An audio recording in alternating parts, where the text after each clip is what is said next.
Siapa mau memilih siapa, apalagi berkaitan dengan pilpres, adalah bebas. Hak masing-masing individu yang telah memenuhi syarat untuk mempunyai hak pilih. Terus, kenapa ada himpunan individu yang memiliki pilihan yang sama kemudian membentuk organisasi massa atau komunitas relawan? Ada struktur organisasinya, ada ketua, ada dan seterusnya dan sebagainya. Apa bedanya dengan fans club? Apa bedanya misalnya dengan komunitas pecinta Didi Kempot bagi para sad boy dan sad girl?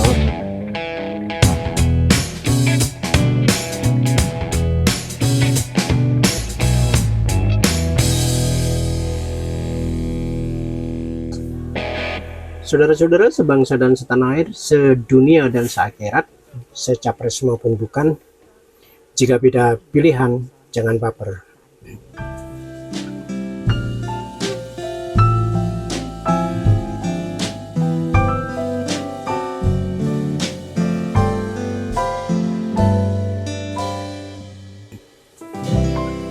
Dalam Kamus Besar Bahasa Indonesia KBBI, istilah relawan sepadan dengan kata sukarelawan yang berarti aktivitas yang dilakukan seseorang secara sukarela, tidak karena diwajibkan atau dipaksakan.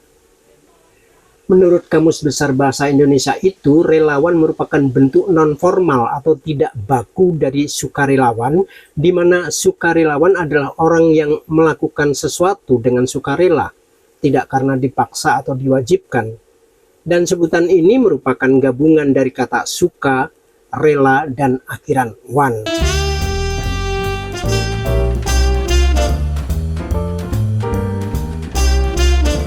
Jika dirinci kembali, jadi apa sebenarnya relawan itu?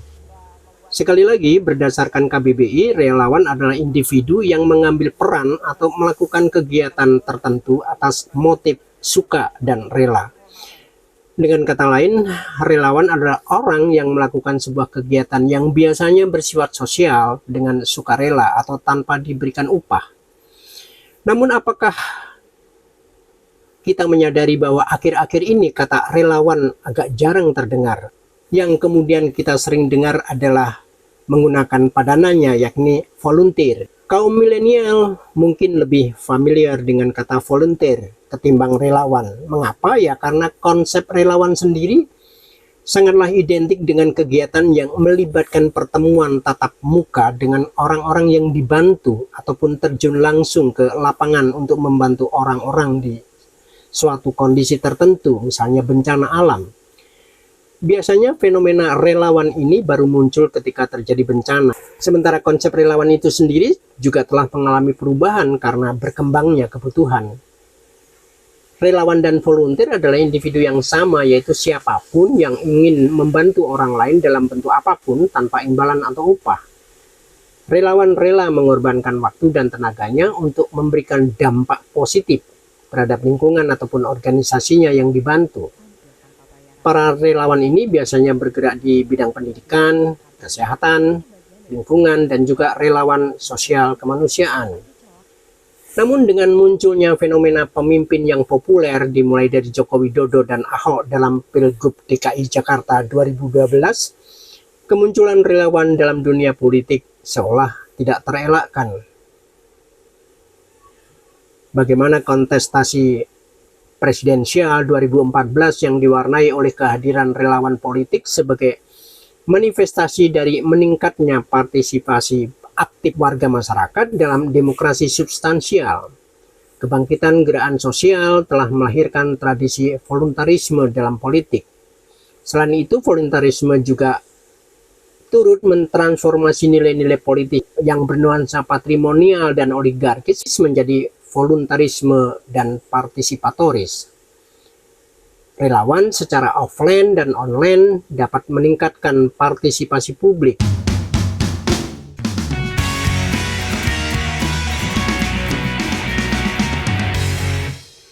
Kehadiran relawan politik secara sangat positif berkontribusi terhadap pembangunan model demokrasi ekstraparlementer. Kemenangan yang didapat dari hasil kerja para relawan politik, kesuksesan ini menjadi penanda awal atas kemenangan demokrasi partisipatoris. Demokrasi partisipatoris yakni demokrasi yang lebih memberikan perluasan akan partisipasi publik, keikutsertaan publik dengan basis utama atas kepedulian persoalan publik. Namun tentunya partisipasi efektif yang dimaksudkan adalah partisipasi yang memiliki kekuatan tawar yang real, terbuka, dan kompetitif, di mana publik dapat mengungkapkan pilihan-pilihannya dengan baik dan tentunya diperhitungkan oleh para pengambil kebijakan. Perluasan partisipasi publik ini diharapkan dapat memunculkan kembali kekuatan-kekuatan sosial non-partai yang selama ini tergerus oleh dominasi kaum oligarki dan arus utama partai politik. Alhasil dominasi ini seringkali menyebabkan medium interaksi di ruang publik semakin mengecil. Selain itu, demokrasi partisipatoris turut dipengaruhi oleh relasi media massa, terutama media cetak dan media sosial, yang bahu-membahu turut memberikan sosialisasi dan komunikasi politik dengan baik. Relawan politik dalam konteks ini tidak dapat dikategorikan sebagai partisipasi yang dimobilisasi, sebab partisipasi yang lahir adalah partisipasi sukarela, otonom, baik melalui aksi jalanan, offline, dan online, dan itu juga terjadi pasca konstelasi presidensial 2014 dengan tingginya eskalasi politik antar koalisi di parlemen dan adanya wacana menggagalkan pelantikan Jokowi JK.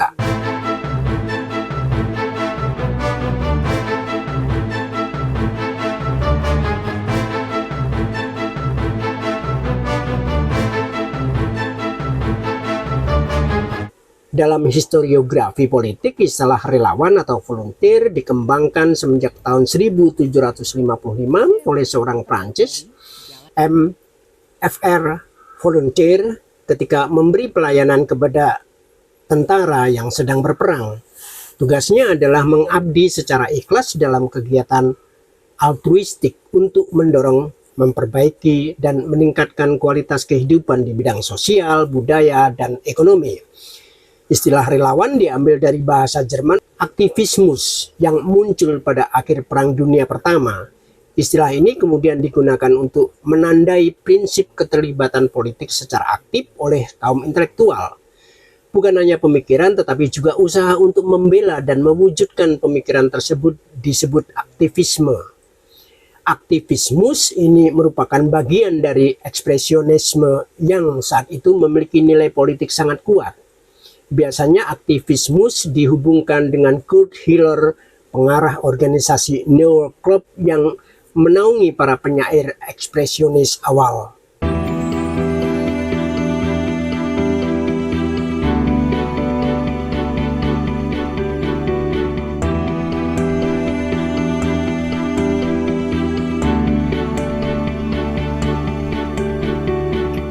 Kehadiran relawan politik pada kontestasi presidensial 2014 berbeda dengan sejarah awal kelahiran voluntaristik tersebut di atas. Pada 2014, relawan politik bukan bagian dari anggota partai politik.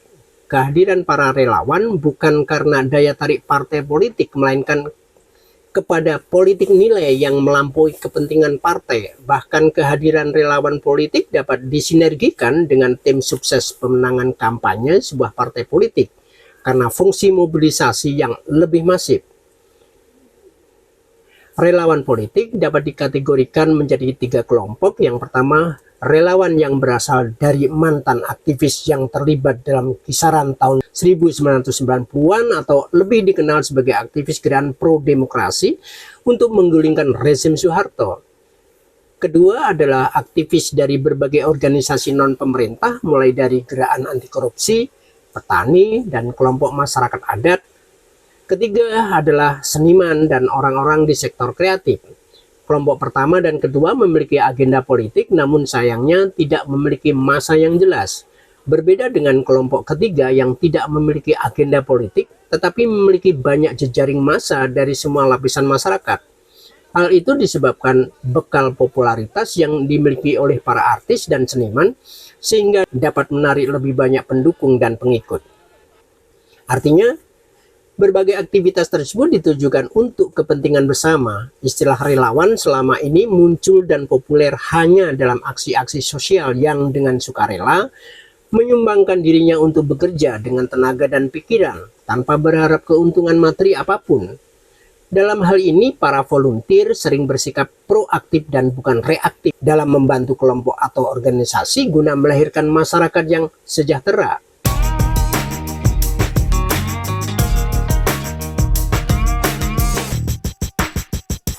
Pada akhirnya, jiwa yang dimiliki para relawan dapat menjadi aspek kunci dari masyarakat sipil dalam upaya pelembagaan demokrasi yang lebih partisipatoris. Dalam kontestasi presidensial tahun 2014, tercatat ada 1.248 organisasi relawan politik yang mengorganisasikan diri sendiri dengan sistem kemandirian, self-help, maupun sokongan pihak lain. Fenomena baru demokrasi Indonesia ini dapat dikategorikan sebagai kebangkitan politik sipil yang menandai kembalinya partisipasi publik. Kebangkitan politik sipil dapat ditelusuri melalui kehadiran relawan politik yang tersebar di seluruh Indonesia tanpa sekat agama, etnis, atau ras, primordialisme. Relawan politik ini kemudian menciptakan asosiasi sipil secara spontan dengan mengedepankan kepercayaan publik tanpa diperintah oleh partai politik apapun. Di sini kepercayaan atau trust sangat diperlukan guna membentuk integrasi sosial antara citizen dan lembaga-lembaga demokrasi yang dinamis dalam sebuah asosiasi.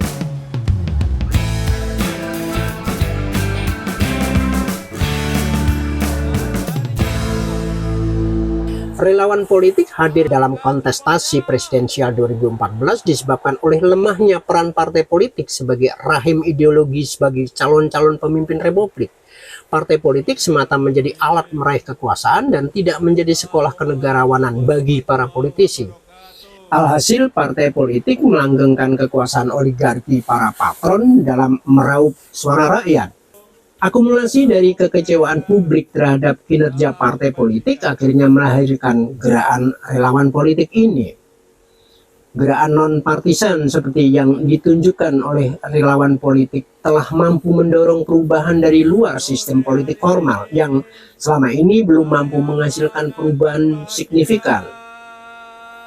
Kemunculan serpihan-serpihan gerakan sosial non-partisan yakni relawan politik telah mampu menumbangkan oligarki partai politik yang sekaligus membangun pelembagaan demokrasi partisipatoris. Dalam hal ini, demokrasi partisipatoris diartikan sebagai demokrasi yang melibatkan seluruh masyarakat dalam proses politik dan pengambilan keputusan publik baik langsung maupun tidak langsung, di mana rakyat dapat mengajukan usul, masukan mengenai kebijakan yang akan ditetapkan oleh pemerintah.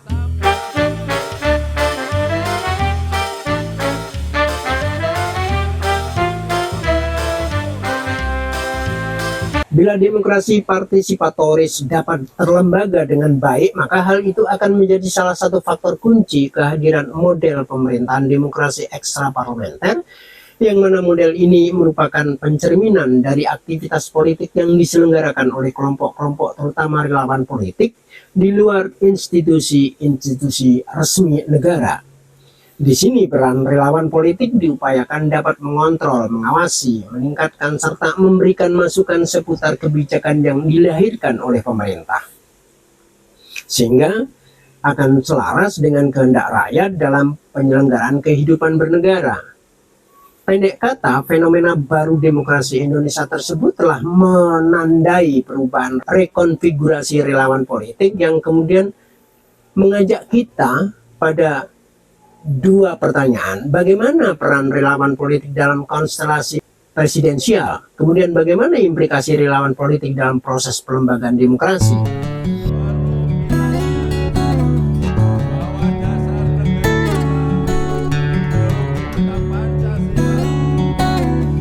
Peran relawan politik dalam konstelasi politik Indonesia seolah telah menjadi pilar utama pelembagaan demokrasi dengan cara masing-masing. Para relawan politik tidak jarang bergerak tanpa koordinasi dan terstruktur, tetapi dapat bergerak sendiri untuk mendukung calon presiden pilihannya.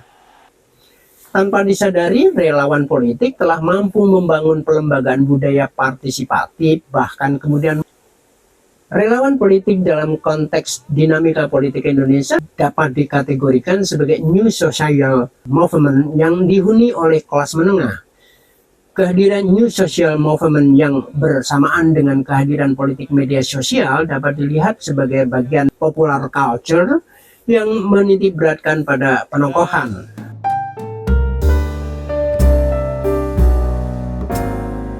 Indonesia merupakan arena pertentangan representasi dan rekognisi terhadap satu tokoh tertentu. Peran figur dapat menjadi sebuah biopolitik publik yang berwatak konfliktual sekaligus menjadi afiliasi publik. Fenomena ini menunjukkan tengah terjadi peningkatan partisipasi gerakan sosial meskipun pada realitasnya masih terbatas dan terfragmentasi. Dengan paparan itu, mari kita melihat mengapa ada fenomena kelompok relawan yang sebut saja namanya seperti GP Mania yang membubarkan diri. Padahal kelompok relawan ini baru didirikan tepat pada 28 Oktober 2022, tepat di hari ulang tahun yang mereka dukung dan di tanah kelahiran tokoh yang didukung tersebut, Ganjar Pranowo. Artinya dari pembubarannya baru berusia sekitar hampir 5 bulan, belum usia yang panjang untuk membubarkan kelompok relawan ini dengan alasan-alasan yang dahsyat. Misal tidak adanya gagasan sebagai calon pemimpin negara dan karakter yang berbeda dengan apa yang muncul dalam citraan di medsos. Nah, dengan dua alasan itu saja, bagaimana dulunya GP Mania itu bisa lahir dan mendukung Ganjar Pranowo, bahkan ketika kompetitor satu partai dari GP memunculkan semacam tim sukses Dewan Kolonel bagi Puan Maharani, ngapain pula GP Mania kemudian harus mendirikan Dewan Kopral? Dengan mengajukan dua pertanyaan yang berseberangan itu, kita bisa melihat apa sebetulnya yang terjadi.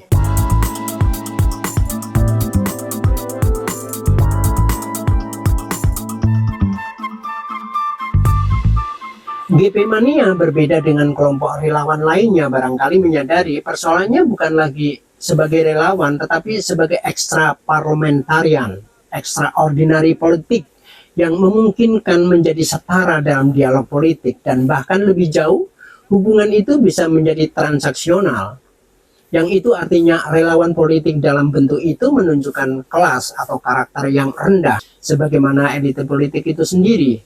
GP Mania mungkin agaknya juga ingin masuk lebih jauh dalam lingkaran kekuasaan itu. Makanya jika tidak mendapatkan respon untuk tawarannya bekerja sama, ia bisa menyeret-nyeret berbagai individu yang punya kebebasan pilihan politik untuk mengikuti langkahnya. Itu bukan lagi kelas relawan, tetapi masuk dalam lingkaran elite politik itu sendiri dengan segala kepentingannya yang kita tidak tahu. Relawan di situ balik lagi menjadi relasi bisnis.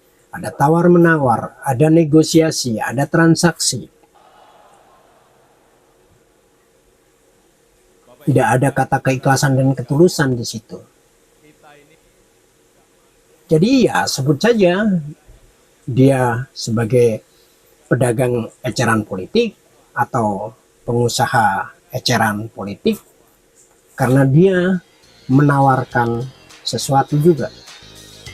Karena ia menyadari juga mempunyai barang dagangan yang bisa ditawarkan, yang bisa ditukar gulingkan, diperjualbelikan.